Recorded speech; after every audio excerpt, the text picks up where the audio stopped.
बिस्मिल्लाहिर्रहमानिर्रहीम। अस्सलाम वालेकुम नाज़रीन, एक और नए प्रोग्राम के साथ सरदार अमीन जितोई आपकी खिदमत में हाजिर है। नाज़रीन, हम इस वक्त पहुंचे हैं फैसलाबाद का हल्का है PP 107। यहाँ के जो साबका MP मियाँ अजमल आसिफ हमारे साथ मौजूद हैं। मियाँ साहब कैसे हैं आप? ठीक ठाक हैं? अल्लाह का शुक्र है साहब, आप ठीक है, खैरियत से हैं? अल्हम्दुलिल्लाह। आपके इलाके का सर्वे भी हमने बड़ा थॉरोली किया है। बड़ी टफ पोजीशन है। चाहे जाए कि इस वक्त पाकिस्तान तहरीक इंसाफ का बयानिया जो है वो खुलकर बिक रहा है। कहाँ पर देखते हैं अपने आप को आने वाले इलेक्शन में? जितोई साहब, इंशाअल्लाह ताला मैं ये समझता हूँ कि जो मेरा हल्का है तो ये अल्लाह के फजल करम के साथ हम बड़े अच्छे तरीके से लीड करेंगे इस हल्का में, क्योंकि हमने लोगों की खिदमत की है, लोगों के खातर हमने बड़ा बड़ा वक्त सर्फ किया है अपना, और वक्त दिया है, और देना भी चाहिए था, क्योंकि लोगों ने हमें 4 बार अल्हम्दुलिल्लाह इलेक्शन जितवाया इस हल्का से। लोगों की तवक्कुआत होती हैं, तो लोगों के साथ हमने बड़ा अच्छा एक टाइम स्पेंड किया है, बड़ा अच्छा टाइम गुजारा है, और लोगों के जो रफ़ायामा के काम हैं, उनके गुज़राती मामलात हैं, जो भी है उनकी पूरी हमने हेल्प की है और करने की कोशिश की है। तो इसी वजह से लोग हमसे मोहब्बत करते हैं। तो मैं ये समझता हूँ कि इंशाअल्लाह अल्लाह के फजल करम के साथ मुझे कोई ऐसी परेशानी नहीं है, और इलेक्शन आएगा, अब इलेक्शन आने वाला है इंशाअल्लाह, तो बड़े अच्छे तरीके के साथ हम लीड करेंगे। और पाकिस्तान लेकिन आपका मुकाबला पाकिस्तान तहरीक इंसाफ के इंतहाई मजबूत कैंडिडेट राना आफ्ताब के साथ है, तो कैसे, क्या स्ट्रेटजी, क्या आपके पास ऐसा कुछ क्या नया है जो PTI के जो एक बयानिया जो एक सोशल मीडिया की पूरी कैंपेन चल रही है उसको कैसे बीट करते हैं? जितोई साहब, गुजारिश है कि लोग बड़े अच्छे से समझते हैं कि पिछले जब 2013 में हमारी हुकूमत आई थी तो उस वक्त पाकिस्तान के हालात यही थे। तो हमारी गवर्नमेंट ने बड़ी मेहनत की और पाकिस्तान को अंधेरों से निकाला, मोटरवेज दिए, तरक्याती काम दिए, जितने भी बड़े मंसूबे हैं आप देख रहे हो उन पे मियाँ नवाज शरीफ की दख्ती लगी हुई है उन्होंने उनकी। तो मैं ये समझता हूँ, लोग ये समझते हैं कि जो पाकिस्तान मुस्लिम लीग नून है जो इस वक्त मुल्क गर्दाब में फंसा हुआ है, तो पाकिस्तान मुस्लिम लीग नून इस गर्दाब से, इस मुश्किल टाइम से इस मुल्क को निकाल सकती है। एक साल आपको जो बयानिया की बात कर रहे हैं, तो वो झूठ का जो बयानिया होता है वो ज़्यादा चलता नहीं है। देखिए ना, पहले इन्होंने कहा जी अमेरिका की गुलामी अपना, अब कहते हैं अमेरिका हमें गलती हो गई, हमसे हमने आप पे बिलावजा शक किया। कभी कहते हैं ये बाजवा साहब ने हमारे खिलाफ साजिश की थी, अमेरिका ने कोई नहीं की थी। मतलब इनका कोई एक बयानिया तो है ही नहीं, इनको हर दूसरे दिन तो बयानिया बल जाता है। तो वो हम समझते हैं। हाँ, महंगाई, अच्छा ये एक साल में आप कंट्रोल नहीं कर पाए। बिल्कुल, देखें इन्फ्लेशन है, महंगाई है, इसमें कोई शक नहीं है, मगर ये महंगाई जो है ये आप समझें इस बात को, 2019 में इन्होंने IMF से मुआहदा किया था। जो मुआहदा होता है वो किसी हुकूमत का मुआहदा नहीं होता किसी IMF के साथ, वो रियासत पाकिस्तान का मुआहदा होता है, वो खा गवर्नमेंट PTI की हो, खा गवर्नमेंट मुस्लिम लीग नून की हो। तो इन्होंने मुआहदा किया 2019 में PTI गवर्नमेंट ने। अब उस मुआहदे को पूरा करने के लिए ये सारी इन्फ्लेशन आ रही है, जो मामला डिस्टर्ब हो रहे हैं, तो वो पूरा करना पड़ेगा। अगर नहीं करेंगे तो हम डिफॉल्ट कर जाएंगे। अगर हम डिफॉल्ट कर जाएंगे तो यहाँ पर हमें मिलेगा कुछ नहीं। आज जो चीज़ों की प्राइस है वो डबल, इससे भी ट्रिपल हो जाएगी। और मुल्क 22-25 करोड़ अवाम का मुल्क है, हम इसको डिफॉल्ट नहीं देख सकते। मुल्क को हमने अपना सियासी कैपिटल ज़रूर ख़राब किया है, मगर अवाम ये समझते हैं कि ये जो सियासी कैपिटल मुस्लिम लीग ने ख़राब किया है ये PTI की हुकूमत की नाकस पॉलिसी की वजह से है। मगर इंशाअल्लाह ताला हमें पूरी उम्मीद है, हमारे पास इकोनॉमिक टीम अच्छी है, तो इंशाअल्लाह ताला इसको बेहतर करने की कोशिश कर रहे हैं और बेहतर करेंगे अल्लाह के हुक्म के साथ, आवाम को रिलीफ देंगे इंशाअल्लाह। पता क्या बात है, 9 महीने 10 महीने का अरसा गुजर चुका है, अभी आपके पास 2-3 महीने और भी हैं।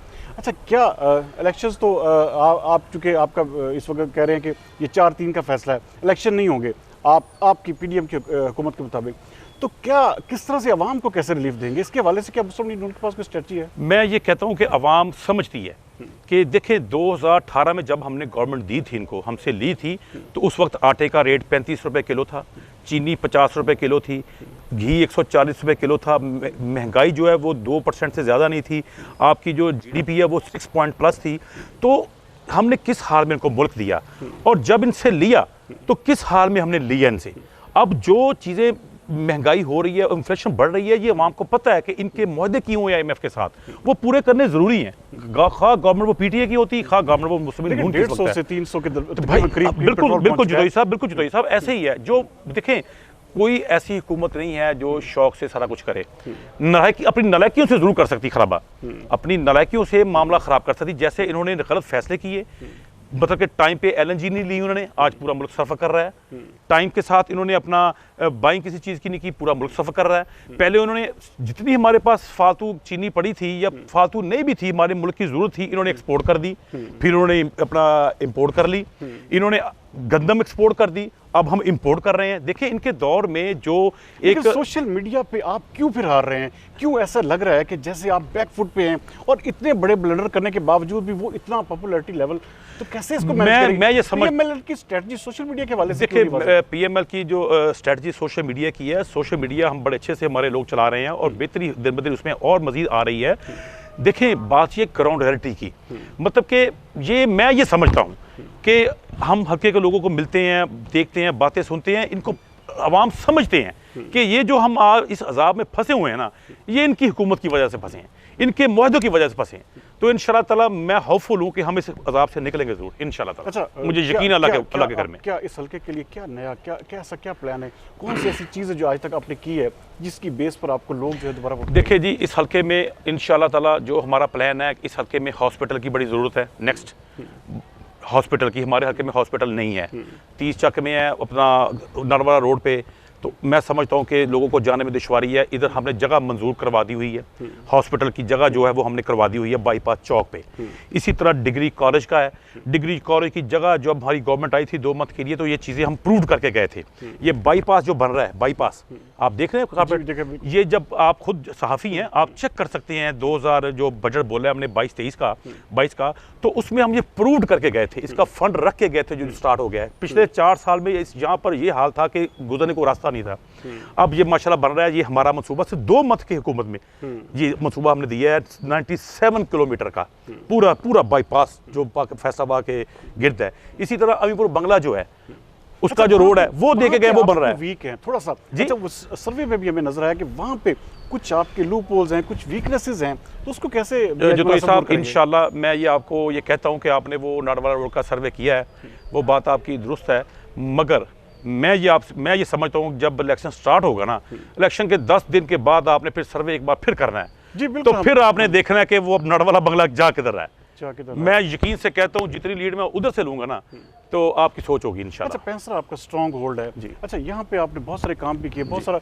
अच्छा, ऐसा क्या क्योंकि ये देखिए पूरे का पूरा आपने इंफ्रास्ट्रक्चर देख लिया है, आपके इर्द गिर्द का माहौल जो है, इसको क्यों आप बिल्ड नहीं कर पाए अब तक? देखिए जुतोई साहब, पिछले 10 साल के दौर में, 10 साल हमारी गवर्नमेंट रही ना पिछले 10 साल, तो 10 साल के दौर में मेरे गाँव में जो स्कूल थे ना बच्चियों के वो मिडिल थे, प्राइमरी थे। हर गाँव का मैंने स्कूल अपग्रेड करवाया, हाई तक लेके गया। राना आफ्ताब साहब जो मेरे मुकाबले में इलेक्शन लड़ रहे हैं, इनका जो जाती गांव है वो 40 JB है। आप उस गांव से जाकर पता करें कि जब से पाकिस्तान बना है उस गांव का स्कूल जो था वो अपना क्या कहते हैं मिडिल था, उसको हाई मैंने अपने दौर में करवाया। अच्छा, अपने अपोनेंट जो हाँ उनके गांव का स्कूल जो है वो मैंने हाई करवाया। आप वहां से जाकर पता कर सकते हैं, उस गांव से जाके आप डिपार्टमेंट से पता कर सकते हैं कि वो हाई किस दौर में हुआ। इसी तरह मैंने हर 40 गांव थे, 38 गांव तकरीबन, मैंने हर गांव का स्कूल बच्चों का अपग्रेड करवाया, हाई करवाया। कम से कम हमारी बच्चियां जो हैं वो अपने गांव में मैट्रिक की तालीम हासिल करें, क्योंकि बच्चियों के लिए फिर दूसरे गांव में सफर करना मुश्किल हो जाता है। जो मेहनत मजदूरी करने वाले लोग हैं, सुबह को काम पे जाने वाले लोग हैं, वो बच्चियों को छोड़ने में लेके आने में बड़ी आपको बड़ा दिक्कत होती है। तो वो एक तो मेरे ज़हन में वो माइंडसेट था। हर गांव का स्कूल मैंने अपग्रेड करवाया, हाई करवाया, बच्चियों का खासकर, बच्चों को भी करवाए। जो पैसे की बात कर रहे हैं, इस गांव में बच्चियों का स्कूल ही प्राइमरी था। अंदाजा करें कितनी बड़ी आबादी है, बहुत बड़ी आबादी, प्राइमरी स्कूल है। तो इस गांव में सरकारी जगह पड़ी थी, लोगों ने कब्जे किए हुए थे, वो जगह कब्जा मैंने वागजा करवाया। वहाँ पूरी बिल्डिंग हाई स्कूल की मैंने बनवा के हाई स्कूल बच्चों को आज रन कर रहा है वहाँ पर पैसा गांव में अंदर। अच्छा, हेल्थ के हवाले से, क्योंकि देखिए सबसे बड़ी चीज एजुकेशन और हेल्थ के ऊपर क्या किया? हेल्थ में जो हमारे BHU हैं उनको हमने अपग्रेड किया है। आप मेरे हल्के में जाएं, अभी तो 4 साल आपका रूरल एरिया बहुत ज़्यादा, तो आप मेरे हल्के में गाँव के जो BHU है ना वहाँ का विजिट करें कि पिछले 10 साल के दौर में मैंने उनको कितना अपग्रेड किया है। वहाँ पर डॉक्टर्स, मेडिसिन, हर सहूलत देने की कोशिश की है और आज भी जारी है। पिछले 4 साल के दौर में इस हल्के में हुकूमत नुमाइंदा नहीं जीता PTI का, मगर गवर्नमेंट PTI की थी। जब गवर्नमेंट बन जाती है, CM बन जाता है, PM बन जाता है, तो उसके लिए जितनी अवाम होती है वो उसकी अवाम होती है। वो PTI वहाँ पे कोई नुमाइंदा उसकी जमात का जीता हो या ना जीता हो, तो ये इन लोगों को चाहिए था कि चले अगर ये नहीं भी जीते, लोगों ने हमसे मोहब्बत की है, तो कम से कम अपनी गवर्नमेंट से इस हल्के को सहूलतें लेकर देते, इनको कुछ ना कुछ करवा कर देते। 4 साल में इन्होंने कुछ भी नहीं किया, एक ईंट तक नहीं लगी। अब जितना भी काम हो रहा है ये राणा साहब की मेहरबानी है, उन्होंने हमें फंडिंग शंडिंग बरकत से उनको आई है, तो ये काफ़ी सारे काम हो रहे हैं, कोई ड्रेन स्कीमें बन रही हैं, कुछ गैसेज के पाइप भी डल रहे हैं, मतलब कुछ ना कुछ करवा रहे हैं हम। नेक्स्ट जो हमारा प्लान है, इस हल्के में डिग्री कॉलेज बच्चियों का इंशाल्लाह, 200 बेड का हॉस्पिटल THQ लेवल का, वो जिसकी जगह हम मुख्तसर करके गए थे, बदकिस्मती से हमारी हुकूमत न रही, अदालती वज़ीर आला बन गया, हमारी हुकूमत चली गई। अगर एक साल हुकूमत हमारे पास रह जाती तो ये चीज़ें हमने इस एक साल में बना देनी थी इंशाल्लाह ताला, बना देनी थी। इंशाल्लाह। यहाँ के लोग बड़ा मियाँ साहब आपसे प्यार करते हैं, बहुत सारे लोगों को हमने देखा है नाज़रीन कि इनके साथ बाकायदा उनकी वालियाना मोहब्बत है। अच्छा, कैसे क्या पैगाम क्या देंगे अपने हल्के के लोगों को कि जीत के बाद क्या मियाँ अजमल आसिफ दोबारा से वही अवामी स्टाइल अपनाएंगे, या क्या कहते हैं कि छुप के फिर लाहौर या इस्लामाबाद बैठे? नहीं, ये हल्के वालों को पता है कि मियाँ साहब को जब भी हमने मिलना हो ना, तो मियाँ साहब का यहाँ मुझे एक साइकिल पे आता जाता बंदा भी साइकिल टर्न करता है रोड से इधर मेरे पास आ जाता है, किसी दिन आप मेरे पास आके बैठ जाएं, गरीब से गरीब बंदा मेरे पास आके बैठता है, मैं उनकी बात सुनता हूँ, उनके काम करता हूँ, कभी मैंने तकलीफ या मैंने कोई आवाज़ारी महसूस नहीं की। मुझे ढूंढने के लिए, मिलने के लिए हल्के के लोगों को ढूंढना नहीं पड़ता। फिर आपकी जमात पीछे क्यों हट रही है इलेक्शन से, क्या वजह क्या है? जो जैसा हम पीछे नहीं हट रहे, देखिए 2-3 चीज़ें हैं, बड़ी सिंपल सी बात है, बाकी तो हमारे जो वकला हैं, जो हमारी लीगल टीम्स है, हमारी गवर्नमेंट वो देखेगी। जो मैं एक सियासी वर्कर जो मैं समझता हूँ कि 2 सूबों में इलेक्शन हो जाते हैं, वहाँ पर गवर्नमेंट खा PTA की हो, खा नून लीग की बने हो, जब जनरल इलेक्शन कौमी असम्बली के होंगे तो फिर इन हुकूमतों का इन्फ्लुएंस होगा जनरल इलेक्शन में। तो मैं ये समझता हूँ अगर इलेक्शन हो जाते हैं ना, तो ये इलेक्शन कोई भी नहीं मानेगा, ये भी नहीं मानेंगे, अगर ये हार जाते हैं हम भी नहीं मानेंगे, नेक्स्ट भी नहीं मानेंगे, यानी कि ये मुल्क जो है ये सियासी अफरा तफरी से निकल नहीं सकेगा। इसी का यही हाल है कि पूरे मुल्क में इकट्ठे इलेक्शन हो, निगरान पूरे मुल्क में निगरान सेटअप हो और फ्री एंड फेयर इलेक्शन हो जाए, जिसकी हुकूमत बने वो आए, काम चलाए अपना, बाकी फिर तमाम फैसला करें। सेटअप को 90 दिन से ऊपर कैसे एक्सटेंड करेंगे? क्या क्या लीगल निगरान सेट लीगल की पूछो, मैंने पहले बताया जो मैं तो लॉयर तो नहीं हूँ, मतलब कि मैं इतना कानून को समझ तो नहीं हूँ, एक सियासी वर्कर की हैसियत से जितना मैं समझता हूँ कि इलेक्शन इकट्ठे होने चाहिए, इलेक्शन इकट्ठे होने चाहिए। नाज़रीन, मियाँ अजमल आसिफ फुल्ली फोकस्ड हैं और उनका कहना है कि मैं जिस तरह पहले अपने इलाके के लोगों की खिदमत की है, और ये बहुत बड़ी बात इन्होंने की कि सिर्फ 2 महीने का जो है हमें हुकूमत करने का चांस मिला, तो हमने पूरा बाईपास, नाज़रीन वो हमने खुद देखा है, तो वो बहुत अच्छे तरीके से बिल्टअप हो रहा है। और इनका कहना भी है कि आने वाले इलेक्शन में मैं जो अपने अपोनेंट हैं उनको ज़रूर सरप्राइज़ भी दूंगा और यहाँ से एक बार फिर जीत कर MP की सीट पर मुंतखब भी होगा। अगले प्रोग्राम के लिए सरदार मीन जतोई को दीजिए इजाज़त। पाकिस्तान जिंदाबाद।